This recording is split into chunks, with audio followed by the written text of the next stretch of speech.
ये 2 नंबर का धोखेबाज। अभी तो हमारे ब्रेकअप को सिर्फ 3 साल ही हुए हैं और इसके पास पहले से ही 6 साल का बेटा है। तभी सीन बदलता है और हमें एक काले बालों वाला लड़का फीवू हैरान होकर अपना सिर पकड़ते हुए दिखाई देता है। अगले सीन में फीवू के माता पिता उसे कॉलेज जाने के लिए अलविदा कह रहे हैं। उसके पिता मुस्कुराते हुए कहते हैं, फीवू तुम बस खुशी खुशी अपनी यूनिवर्सिटी जाओ, घर की फिक्र मत करो। हमने तुम्हारे कॉलेज एडमिशन की खुशी में एक सरप्राइज गिफ्ट तैयार किया है। फीवू उत्सुकता से पूछता है, कैसा गिफ्ट पापा? लेकिन उसकी मां मुस्कुराते हुए अपनी उंगली मुंह पर रखती है और कहती है, अभी बताने का सही वक्त नहीं है। और फिर 9 महीने बीत जाते हैं। अचानक आसमान से एक छोटा बच्चा मानो उसकी जिंदगी में आ टपकता है।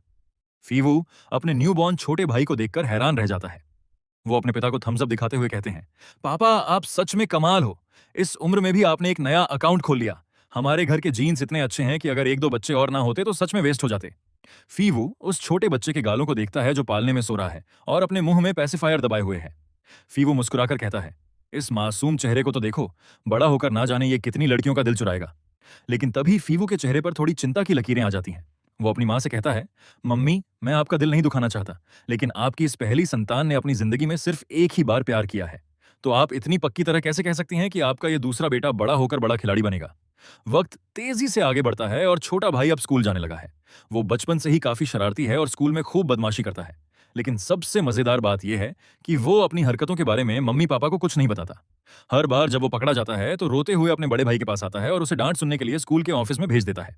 तभी खबर मिलती है कि स्कूल में एक नई क्लास टीचर आई हैं। छोटा भाई फीवू को लेकर ऑफिस में जाता है और कहता है, भैया यही मेरी क्लास टीचर हैं, मिस ट्रांटवू। जैसे ही फीवू सामने देखता है उसके होश उड़ जाते हैं। वो घबराकर अपने बाल पकड़ लेता है और सोचता है, ट्रांटवू ये यहाँ कैसे? क्या इत्तेफाक है? लेकिन टीचर बनी उसकी एक्स गर्लफ्रेंड पेन को डेस्क पर मारते हुए कहती है, ये कोई इत्तेफाक नहीं है। तुम सच में नहीं जानते कि हमारे ब्रेकअप को 3 साल हुए हैं और तुम्हारा 6 साल का बेटा भी है?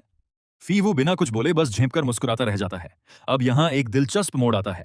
आधे घंटे बाद फीवू की मां स्कूल पहुंचती हैं। वो ऑफिस में घुसने से पहले फीवू के छोटे भाई को एक ऐसी तीखी और घूरती हुई नजर देती हैं कि छोटे भाई की सिट्टी पिट्टी गुम हो जाती है। इसके बाद मां सीधे अंदर जाकर टीचर से बात करने लगती हैं। उसी रात घर पर छोटा भाई रो रहा होता है क्योंकि मां ने उसकी हरकतों के लिए उसकी अच्छी क्लास लगा दी है। इसी बीच फीवू को अपने फोन पर एक नोटिफिकेशन मिलता है। वो देखता है कि उसकी एक्स गर्लफ्रेंड ट्रान टूवू ने उसे फ्रेंड रिक्वेस्ट भेजी है। टूवू उसे मैसेज करती है, तुम्हारी पानी की बोतल ऑफिस में ही छूट गई थी। फीवू रिप्लाई करता है, कल तुम इसे मेरे भाई को दे देना, वो घर ले आएगा। लेकिन टूवू साफ मना कर देती है, नहीं तुम्हें खुद आकर इसे ले जाना होगा। वैसे भी ये वही चीज है जो मैंने सालों पहले तुम्हें गिफ्ट की थी। फीवू अपना सिर पकड़ लेता है और सोचता है, गए काम से। ब्रेकअप के वक्त जो बैड बॉय वाली इमेज बनाई थी वो पूरी तरह मिट्टी में मिल गई। अगले दिन फीवू फिर से स्कूल के ऑफिस के बाहर खड़ा होता है। तभी छोटा भाई हाथ में बैग लिए वहां आता है और हैरानी से पूछता है, भैया आप यहाँ क्या कर रहे हो? क्या मिस ट्रान ने आपको मुझे डांटने के लिए बुलाया है? तभी ऑफिस का दरवाजा खुलता है और अंदर से 3 छोटी लड़कियां बाहर आती हैं। वो शिकायत करते हुए कहती हैं, मिस ट्रान, ताशाओ झाई, छोटा भाई क्लास में लड़कियों के साथ बदतमीजी करता है। फीवू अपने भाई को घूर कर देखता है और सोचता है, ये लड़का तो पैदाइशी मजनू निकला। छोटा भाई घबराकर रोने जैसी शक्ल बनाता है और कहता है, नहीं मैंने ऐसा कुछ नहीं किया, मैं तो बस मजाक कर रहा था। लेकिन लड़कियां जोर देकर कहती हैं, मिस ये सच में बदतमीजी कर रहा था। इसने कहा कि ये बड़ा होकर हम सबसे शादी करेगा। मिस ट्रान गंभीर चेहरा बनाकर छोटे भाई के सामने आती हैं और कहती हैं, ताशाओ झाई तुम ऐसा कैसे कर सकते हो? तुम अभी एक स्टूडेंट हो और तुम्हारा पूरा ध्यान सिर्फ पढ़ाई पर होना चाहिए, इन फालतू की लव स्टोरीज पर नहीं। तभी सीन बदलता है और हम देखते हैं कि मिस ट्रान स्कूल के मैदान में फीवू के सामने खड़ी हैं। वो बिल्कुल उसी टोन में फीवू से कहती हैं, और तुम एक कॉलेज स्टूडेंट हो तो तुम्हें अपनी पढ़ाई पर ध्यान देना चाहिए। दिन भर इन फालतू की बातों में दिमाग मत लगाओ। फीवू बस उनकी बात सुनता रहता है। फिर मिस ट्रान कहती हैं, चलो मैं तुम्हें लंच पर ले चलती हूँ, पुरानी यादें ताज़ा हो जाएंगी। लंच के दौरान एक रेस्टोरेंट में दोनों टेबल पर आमने सामने बैठे हैं और छोटा भाई भी उनके साथ चुपचाप खाना खा रहा है। फीवू बात शुरू करने के लिए पूछता है, अच्छा अमेरिका में तुम्हारी लाइफ कैसी रही? मिस ट्रान ठंडी सांस लेते हुए कहती हैं, बुरी नहीं थी। हर दिन पढ़ाई में बिजी रहती थी। वैसे भी वहां मेरे पीछे पड़कर प्यार जताने वाला कोई नहीं वैनिश्ड था। ये सुनकर फीवू अपना सिर झुका लेता है और चुपचाप बर्गर खाने लगता है। उसकी हिम्मत नहीं होती कि वो कुछ भी बोले। मिस ट्रान भी पुरानी बातों को छोड़कर छोटे भाई की पढ़ाई और उसकी हरकतों के बारे में बात करने लगती हैं। बेचारा छोटा भाई पूरे समय मासूम और रोतलू शक्ल बनाकर फीवू को देखता रहता है। लंच खत्म होने के बाद वो लोग बाहर आती हैं और अपने अपने रास्ते निकल जाते हैं। अब सीन सबवे ट्रेन के अंदर का है जहां दोनों भाई घर लौट रहे हैं। छोटा भाई उत्सुकता से पूछता है, भैया क्या मिस ट्रान सच में आपकी एक्स गर्लफ्रेंड है? ये तो बहुत बढ़िया बात है। क्यों ना आप और मिस ट्रान फिर से एक हो जाएं? फीवू हैरान होकर उसे देखता है और कहता है, बिल्कुल नहीं। एक 6 साल का बच्चा ऐसी बातें कैसे कर सकता है? छोटा भाई मासूमियत से जवाब देता है, मैं सच कह रहा हूं भैया। अगर मिस ट्रान ने बाद में मेरे साथ अच्छा बर्ताव नहीं किया तो मैं आपसे उनकी शिकायत कर सकूंगा ना। फीवू पूछता है, क्या वो तुम्हारे साथ बुरा बर्ताव करती हैं? छोटा भाई रोने जैसा मुंह बनाकर कहता है, हाँ भैया, वो रोज मुझे क्लास में खड़ा करके सवाल पूछती हैं और मेरा होमवर्क भी बहुत कड़ाई से चेक करती हैं। आप मेरी मदद करेंगे या नहीं? क्या मैं आपका सगा भाई नहीं हूं? फीवू उसकी बात काट कर कहता है, सगे भाई नहीं, तुम तो मेरी जिंदगी के सबसे बड़े सिरदर्द हो। काफी सोच विचार करने के बाद फीवू एनिमेशन के जरिए छोटे भाई को अपनी और मिस ट्रैन की पुरानी लव स्टोरी बताने का फैसला करता है। पूरी कहानी सुनने के बाद छोटा भाई गुस्से में चिल्लाता है, अच्छा तो आपने मिस ट्रैन को डंप किया था, इसीलिए वो अपना गुस्सा मुझ पर निकाल रही हैं। आपने तो मेरा पूरा खेल ही बिगाड़ दिया। घर पहुंचकर छोटा भाई सीधे अपनी माँ के पास जाता है और उनके गले लग जाता है। माँ मुस्कुराते हुए उसके सिर पर हाथ फेरते हैं और पूछती हैं, क्या हुआ? आमतौर पर जब तुम्हारे भैया तुम्हें लेने आते हैं तो तुम बहुत खुश होते हो। छोटा भाई फूट फूट कर रोने लगता है और आंसू बहाते हुए कहता है, मम्मी, मुझे आज समझ आया कि पूरी जनरेशन को भुगतना किसे कहते हैं। उधर पीछे खड़ा फीवू पसीने पसीने होकर बस खड़ा रह जाता है। कुछ दिनों बाद छोटा भाई भागता हुआ फीवू के पास आता है और अपनी नोटबुक दिखाते हुए खुशी से कहता है, भैया, मिस ट्रैन ने कहा कि मैंने हाल ही में अपना होमवर्क बहुत अच्छे से किया है, इसीलिए उन्होंने मेरे लिए एक स्पेशल थम्स अप ड्रा किया है। तभी सीन में मिस ट्रैन की एक झलक दिखती है जो लाइब्रेरी में मुस्कुरा रही हैं। फीवू सोचता है, तो इस लड़की ने यह सब पहले से ही सीख रखा था। तभी छोटा भाई फिर से उसके पास आकर कहता है, भैया क्यों ना आप मिस ट्रैन से पैचअप कर लें, वैसे भी आपकी कोई गर्लफ्रेंड नहीं है। छोटा भाई आगे कहता है, अगर आप ऐसा करेंगे तो जब स्कूल में लोग मुझसे पूछेंगे तो मैं शान से कह सकूंगा कि मिस ट्रैन मेरी होने वाली भाभी हैं। स्कूल में मेरा कितना रौब होगा। फीवू उसे डांटते हुए कहता है, चलो भागो यहां से, जाकर अपना होमवर्क करो। अगले सीन में फीवू अपने ऑफिस में कंप्यूटर पर काम कर रहा है। तभी उसके फोन पर ट्रैन टू वू का एक मैसेज आता है जिसमें लिखा होता है, श्याओजाई ने मुझे बताया कि इतने सालों में तुमने किसी और को डेट नहीं किया क्योंकि तुम अभी भी मेरा इंतजार कर रहे थे। ये पढ़कर फीवू गुस्से में लाल पीला हो जाता है और सोचता है, तो श्याओजाई की बच्ची, तुमने ये क्या रायता फैला दिया। तभी सीन में छोटा भाई घर के सोफा पर बैठकर नाटक करते हुए रोने लगता है और कहता है, भैया आप मिस ट्रैन की बात मान क्यों नहीं लेते? जब उन्हें पता चला कि आपकी कोई गर्लफ्रेंड नहीं है तो वो बहुत खुश हुई। फीवू चिढ़कर पूछता है, तुम्हें कैसे पता कि वो खुश हुई? तुम क्या उनके दिमाग में बैठे हो? छोटा भाई अपने बाल नोचते हुए चिल्लाता है, मुझे सब पता है भैया, आज दोपहर उन्होंने हमें क्लास में एक मूवी दिखाई। आमतौर पर वो कभी मूवी नहीं दिखाती। तभी सीन में फीवू फिर से कंप्यूटर के सामने बैठकर मैसेज टाइप करता है, ऐसा कुछ नहीं है, भले ही मेरे पीछे दर्जनों लड़कियां पड़ी थीं लेकिन मुझे बस कोई परफेक्ट नहीं मिली। मिस ट्रैन तुरंत रिप्लाई करती हैं, या फिर तुम्हें मुझसे बेहतर कोई नहीं मिली। ये पढ़कर फीवू के पसीने छूट जाते हैं। वो सोचता है, गए काम से, अमेरिका के माहौल ने इसे सच में बदल दिया है। जो लड़की पहले इतनी शांत रहती थी वो अब सीधे फ्लर्ट करना सीख गई है। तभी टू वू का अगला मैसेज आता है, मुझे लगा तुम मेरा इंतजार कर रहे थे, आखिर तुमने सालों पहले कहा था कि तुम मुझसे हमेशा प्यार करोगे। फीवू लिखता है, वो तो सालों पुरानी बात है, उसे बस एक कोरी कल्पना समझो। लेकिन टू वू का आखिरी मैसेज आता है, लेकिन मैंने उसे सच मान लिया था। फीवू अपना फोन बेड पर फेंकता है और थोड़ा टेंशन में आ जाता है। अगले ही पल वो शांति से सो जाता है। सुबह का सीन आता है जहां पूरा शहर दिखाई देता है। अब सीन बदलता है और हम फीवू को उसके ऑफिस में देखते हैं जहां वो कंप्यूटर पर काम करते हुए थोड़ा थका हुआ लग रहा है। तभी उसके पास उसका एक कलीग आता है और उसे पास में ही खड़े होकर पूछता है, आजकल तो कोई नया प्रोजेक्ट भी नहीं है, फिर तुम इतनी देर रात तक क्यों जाग रहे हो? कहीं कोई लड़की का चक्कर तो नहीं है? फीवू मुस्कुराते हुए उसे देखता है। कलीग आगे कहता है, प्यार के मामले में फैसला बहुत सोच समझ कर लेना चाहिए। मेरी एक बात मानो, किसी ऐसे को चुनना जो तुमसे प्यार करता हो उससे बेहतर है जिसे तुम प्यार करते हो। जैसे श्याओ माई को ही देख लो, जो पिछले कुछ वक्त से तुम्हारे पीछे पड़ी है। तभी उनके पीछे श्याओ माई आ खड़ी होती है। वो मुस्कुराकर पूछती है, हाय फीवू, क्या आज तुम थोड़े फ्री हो? क्या हम काम के बाद साथ में डिनर पर चल सकते हैं? मैंने तुम्हारा एक पोस्ट देखा था जहां तुमने लिखा था कि तुम्हें बारबेक्यू खाना है। इत्तेफाक से पास में ही एक नया रेस्टोरेंट खुला है जहां अच्छा डिस्काउंट भी चल रहा है। बस एक नॉर्मल सा डिनर होगा, चलो ना साथ में चलते हैं। श्याओ माई आगे पूछती है, फीवू, मैं काफी वक्त से तुमसे पूछना चाहती थी, तुम्हें किस तरह की लड़कियां पसंद हैं? फीवू थोड़ा सोच में पड़ जाता है। भले ही वो इस बात को ना माने लेकिन ट्रैन टू वू अभी भी उसके दिल में बसी हुई है। वो श्याओ माई से कहता है, सच कहूं तो मुझे पहले से ही कोई पसंद है। श्याओ माई थोड़ी मायूस होती है पर मुस्कुराकर कहती है, अच्छा, ये तो अच्छी बात है, चलो अब जल्दी से खाओ, ये मीट बिल्कुल सही से पका है। डिनर के बाद वो दोनों रेस्टोरेंट से बाहर आते हैं। तभी वहां से छोटा भाई और मिस ट्रैन गुजर रहे होते हैं। छोटा भाई फीवू को वहां किसी और लड़की के साथ देखकर हैरान रह जाता है। वो दौड़कर आता है और फीवू का हाथ पकड़कर गुस्से में कहता है, भैया आप यहाँ क्या कर रहे हो? क्या आपने नहीं कहा था कि आज आप मुझे लेने आओगे? फीवू बिल्कुल दंग रह जाता है और घबरा कर सोचता है, अरे यार, मैं तो बिल्कुल ही भूल गया। घर लौटकर छोटा भाई गुस्से में अपना बैग सोफा पर पटकता है और सीधे अपने कमरे में चला जाता है। माँ उन्हें देखकर पूछती है, तुम दोनों भाइयों के बीच आजकल ये कोल्ड वॉर क्यों चल रही है? फीवू मायूस होकर अपना सिर पकड़ लेता है और कहता है, मम्मी ये सच में मेरी गलती है। मैंने आज उसे स्कूल से लेने का वादा किया था, पर काम में इतना बिजी हो गया कि ध्यान ही नहीं रहा। फीवू अगले ही पल मिस ट्रान को मैसेज भेजता है, आज के लिए थैंक यू, मैं थोड़ा बिजी था इसलिए भूल गया। मिस ट्रान तुरंत गुस्से वाला इमोजी भेजती हैं और लिखती हैं, किसी और औरत के साथ डिनर करने में बिजी थे, है ना? उनका यह जवाब देखकर फीवू को समझ आ जाता है कि वो सच में गुस्से में हैं। फीवू घबरा कर रिप्लाई करता है, वो तो बस मेरी एक कलीग है, हम बस एक नॉर्मल डिनर पर गए थे। लेकिन टू वो साफ कह देती है, फीवू, तुम किसके साथ डिनर पर जाते हो? इससे मेरा कोई लेना देना नहीं है। फीवू अपना फोन देखता है और सोचता है, बात तो सही है। वैसे भी हमारा ब्रेकअप हो चुका है तो मैं किसके साथ जाता हूं, इससे उन्हें क्या फर्क पड़ता है। एक महीने बाद छोटा भाई अपनी नई रिपोर्ट कार्ड लेकर घर आता है। माँ उसकी रिपोर्ट कार्ड देखकर खुश होती हैं। फीवू उसे एक चिकन लेग खिलाते हुए कहते हैं, वाह बहुत अच्छे, इस खुशी में तुम्हें एक चिकन लेग इनाम में मिलता है। लेकिन छोटा भाई दुखी शक्ल बनाकर कहता है, भैया क्या आप मिस ट्रान से प्यार नहीं कर सकते? मैं अब और झेल नहीं पाऊंगा। फीवू हैरान होकर पूछता है, अब क्या हुआ? छोटा भाई रोने जैसी शक्ल बनाकर कहता है, वो रोज मेरा होमवर्क चेक करती हैं और बार बार मुझे ही खड़ा करके सवाल पूछती हैं। मैं सच में बहुत थक गया हूं भैया। फीवू कहता है, तुम्हारी टीचर तुम पर इतना ध्यान दे रही हैं और तुम्हें इस बात से भी दिक्कत है। अगली ही रात फीवू कंप्यूटर के सामने बैठकर मिस्ट्रान को मैसेज भेजता है, मिस्ट्रान, इस बार ताशाओ झाई का रिजल्ट बहुत अच्छा आया है। इस सब के लिए आपका बहुत बहुत शुक्रिया। लेकिन वो शिकायत कर रहा था कि वो बहुत थक गया है, तो क्या आप उस पर से होमवर्क का थोड़ा प्रेशर कम कर सकती हैं? वो थोड़ा मुस्कुराता है और सोचता है कि उसका यह तरीका बिल्कुल परफेक्ट और पोलाइट है। लेकिन मिस ट्रैन का रिप्लाई आता है, उसमें बहुत टैलेंट है, इसीलिए उसे पढ़ाई पर ज्यादा ध्यान देना चाहिए। फीवू फिर भेजता है, तो क्या आप बाकी स्टूडेंट्स पर भी इतना ही ध्यान देती हैं, या फिर पुरानी बातों की वजह से आप अभी भी मुझसे गुस्सा हैं? मिस ट्रैन गुस्से में लिखती हैं, क्या तुम मेरी टीचिंग प्रोफेशनैलिटी पर शक कर रहे हो? अगले दिन जब छोटा भाई स्कूल से लौटता है तो वो बहुत गुस्से में होता है। वो फीवू से कहता है, भैया आज मिस ट्रैन ने मुझे फिर से पूरी क्लास के सामने डांटा। आप दोनों के बीच जो भी चक्कर है उसकी सजा मुझे मिलना बंद हो सकती है क्या? फीवू परेशान हो जाता है और सोचता है कि उसे जाकर बात करनी चाहिए। लेकिन तभी उसके फोन पर मिस ट्रैन का एक लंबा मैसेज आता है। वो लिखती हैं, झाई आजकल क्लास में तो अच्छी पढ़ाई कर रहा है, पर सिर्फ स्कूल के टाइम तक ही। बाकी वक्त वो दिन रात कार्ड गेम्स खेलता रहता है। मैंने खुद उससे पूछा तो पता चला कि वो रात को सबसे छुपकर गेम खेलता है, यहां तक कि खाना पीना भी भूल जाता है। ये पढ़कर फीवू दंग रह जाता है और गुस्से में लाल हो जाता है। अगले ही पल छोटा भाई रूम में आता है और फीवू गुस्से से अपना हाथ उठाकर उसे डांटने लगता है।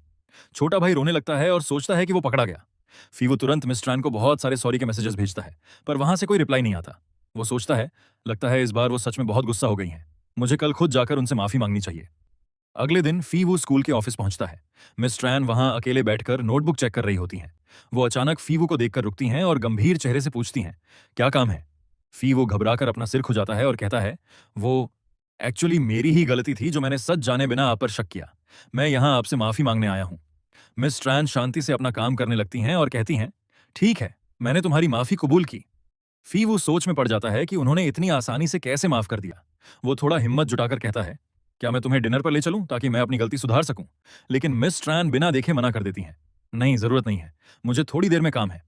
तभी ऑफिस का दरवाजा खुलता है और एक नया लड़का अंदर आकर कहता है, मिस ट्रैन, मीटिंग का वक्त हो गया है। मिस ट्रैन मुस्कुराकर खड़ी होती हैं और अपना बैग लेकर उसके साथ चली जाती हैं। फीवू उन्हें जाते हुए देखता रह जाता है। सुबह से दोपहर हो जाती है और दोनों भाई रास्ते पर चल रहे होते हैं। छोटा भाई बताता है, भैया अभी आपने जिन्हें देखा वो हमारे इंग्लिश टीचर मिस्टर ट्रुओंग हैं। छोटा भाई आगे कहता है, मिस्टर ट्रुओंग न सिर्फ बहुत हैंडसम हैं, बल्कि वो मिस ट्रैन को पसंद भी करते हैं। अगर आप मिस ट्रैन को अपना बनाना चाहते हैं तो आपको ये मौका नहीं छोड़ना चाहिए। फीवू मायूस होकर रास्ते पर बैठ जाता है और छोटे भाई के कंधे पर हाथ रखकर कहता है, पहले हम दोनों का चक्कर जरूर था, पर अब वो सब बीत चुका है। हमारे बीच अब कोई चांस नहीं है। फीवू आगे कहता है, इसलिए आगे से ऐसी बातें मत करना, कोई और सुनेगा तो अच्छा नहीं लगेगा। लेकिन छोटा भाई तुरंत कहता है, पर मिस ट्रैन तो आपको बहुत पसंद करती हैं। फीवू पूछता है, तुम्हें ऐसा क्यों लगता है? छोटा भाई बताता है, नॉर्मल दिनों में जब हम उनके ऑफिस जाते हैं तो पढ़ाई के अलावा वो हमें खेलने के लिए भेज देती हैं। लेकिन उस दिन जब मैंने ऑफिस में आपका नाम लिया तो उन्होंने बहुत ध्यान से मेरी बात सुनी और आपके बारे में काफी कुछ पूछा। यहां तक कि क्लास शुरू होने तक उन्होंने मुझे ऑफिस से जाने ही नहीं दिया। ये सुनकर फीवू दंग रह जाता है और सोचने लगता है, क्या ट्रैन टू वो अभी भी मुझे पसंद करती है? फीवू रात को अपने रूम में बैठकर उन पुराने दिनों को याद करने लगता है जब उनका ब्रेकअप हुआ था। बारिश हो रही थी और वो दोनों एक कैफे में बैठे थे। फीवू ने मायूस चेहरे से कहा था, हमें ब्रेकअप कर लेना चाहिए। उस वक्त ट्रैन टू वू का चेहरा बिल्कुल हैरान रह गया था और उनकी आंखों में आंसू आ गए थे। फीवू याद करता है कि कैसे वो शाम को एयरपोर्ट के वेटिंग एरिया में बैठा था और एक फ्लाइट ऊपर आकाश में उड़ रही थी। उसने सोचा था, आखिरकार टू वू फॉरेन पढ़ने चली गई, शायद यही उसकी असली जिंदगी है जो उसे मिलनी चाहिए थी। फिर वो बेड पर बैठकर अपना फोन देखता है और थोड़ा सोचने के बाद मिस ट्रैन का कॉन्टैक्ट नंबर हमेशा के लिए डिलीट कर देता है। वक्त आगे बढ़ता है और अगला वीकेंड आ जाता है। फीवू अपने रूम में सो रहा होता है, तभी अचानक उसके घर का डोरबेल बजने लगता है। वो अपनी आंखें मलते हुए गुस्से में दरवाजा खोलता है और सोचता है, अरे यार, वीकेंड के दिन भी कोई चैन से सोने नहीं देता। दरवाजा खुलते ही सामने मिस ट्रैन खड़ी होती हैं और मुस्कुराकर कहती हैं, हाय नेबर। फीवू उन्हें देखकर बिल्कुल सुन्न हो जाता है। ट्रैन टू वू अब उसके बिल्कुल पड़ोस वाले घर में रहने आ गई हैं, लेकिन इस बात पर सबसे ज्यादा गुस्सा छोटा भाई होता है। वो घर के अंदर फीवू के पैर पकड़कर रोने लगता है और कहता है, भैया मैं आपसे भीख मांगता हूँ, प्लीज आप मिस ट्रैन से पैचअप कर लीजिए। छोटा भाई रोते हुए आगे कहता है, अगर आप दोनों एक नहीं हुए तो वो दिन रात बस मुझ पर ही नजर रखेंगी, मेरा तो जीना मुश्किल हो जाएगा भैया। लेकिन फीवू परेशान होकर उसे देखता है और सोचता है कि अब क्या किया जाए। फिर सीन बदलता है और चीशी फेस्टिवल यानी आशिकों के त्योहार का दिन आ जाता है। फीवू अपनी कंपनी के एक इवेंट से मिले हुए एक अकेले गुलाब के फूल को लेकर घर लौट रहा होता है। जैसे ही वो बिल्डिंग के पास पहुंचता है, वहां मिस ट्रैन उसे देख लेती हैं। वो उसके हाथ में फूल देखकर थोड़ी चिढ़ते हुए पूछती हैं, क्या तुम किसी फेस्टिवल के लिए जा रहे हो? फीवू मुस्कुराकर कहता है, हाँ सही कहा, और थोड़ी देर में मैं हॉटपॉट खाने भी जा रहा हूँ। तभी फीवू के फोन पर उसकी माँ का कॉल आता है। माँ पूछती हैं, हेलो बेटा, तुम कब तक घर पहुंचोगे? हॉटपॉट बिल्कुल तैयार हो चुका है। फीवू जवाब देता है, मम्मी मैं बस अभी घर के पास पहुंच गया हूं, बस थोड़ी देर में अंदर आता हूं।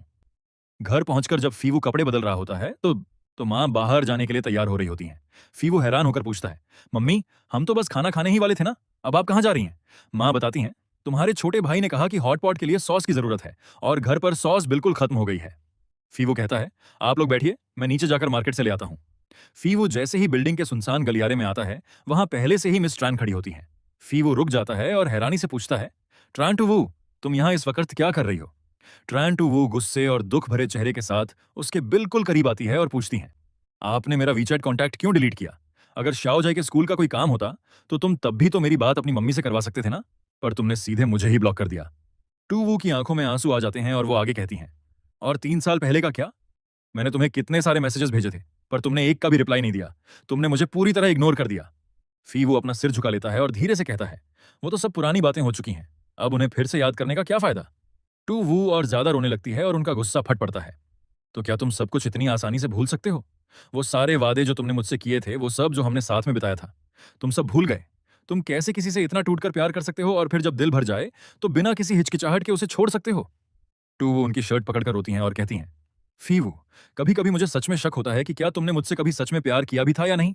हमारे वो 3 साल आखिर क्या थे? तुम अब कुछ बोलते क्यों नहीं? क्या अब तुम्हारे पास मेरे लिए एक शब्द भी नहीं बचा? फीवू अफसोस से कहता है, आई एम सॉरी। पर टूवू चिल्लाती हैं, मुझे तुम्हारा सॉरी नहीं सुनना। टूवू उसकी आंखों में देखते हुए रोती हैं और कहती हैं, मैं बस इतना चाहती हूं कि हम दोनों एक बार फिर से नई शुरुआत करें। फीवू उन्हें रोता हुआ देखकर अब और खुद को रोक नहीं पाता।